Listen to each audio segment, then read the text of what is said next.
Mga kaiko, maayong hapon di ay adlaw na Martes ngayon mga kaiko. Kain tayo pang merinda. Tiktik nga sinaing mga kaiko.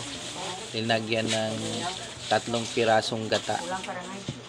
So, baka mga kaiko na masabi nyo, ang laki-laki ng katawan ng tao na yan, tapos maganda siguro ang kinakain.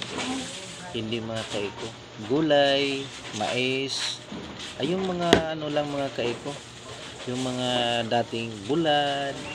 Hindi ako kumakain ng karning baboy mga kaiko.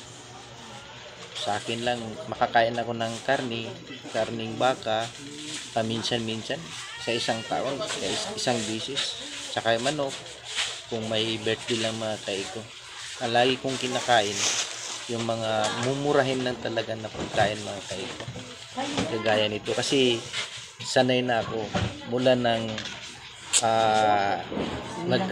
ako ng sa pagkabata, nagkaroon ako ng kaisipan.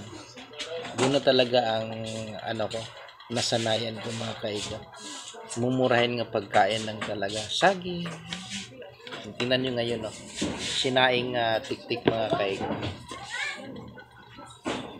Ang iba nito mga kaiko, pag may mais sila, pagaling sila, hindi na ito nila kakainin, ihalo nila sa tahok para pagkain sa baboy. Yung sa amin ito mga kaiko, binili namin tiktik, tag 15 pesos yung 1 kilo mga kaiko. Pang merinda lang.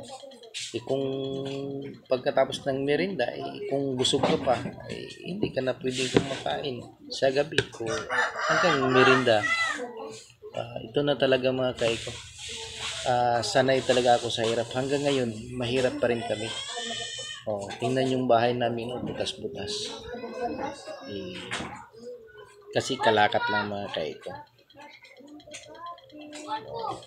Sana hindi kayo magsawa sa pag-support sa akin, sa pag-follow, pag-share mga kaiko.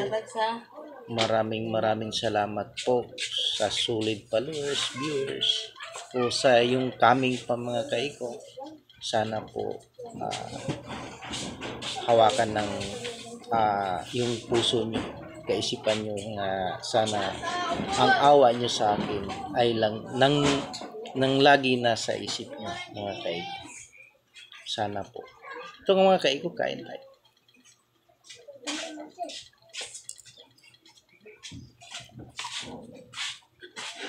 Masarap ito mga kaiko.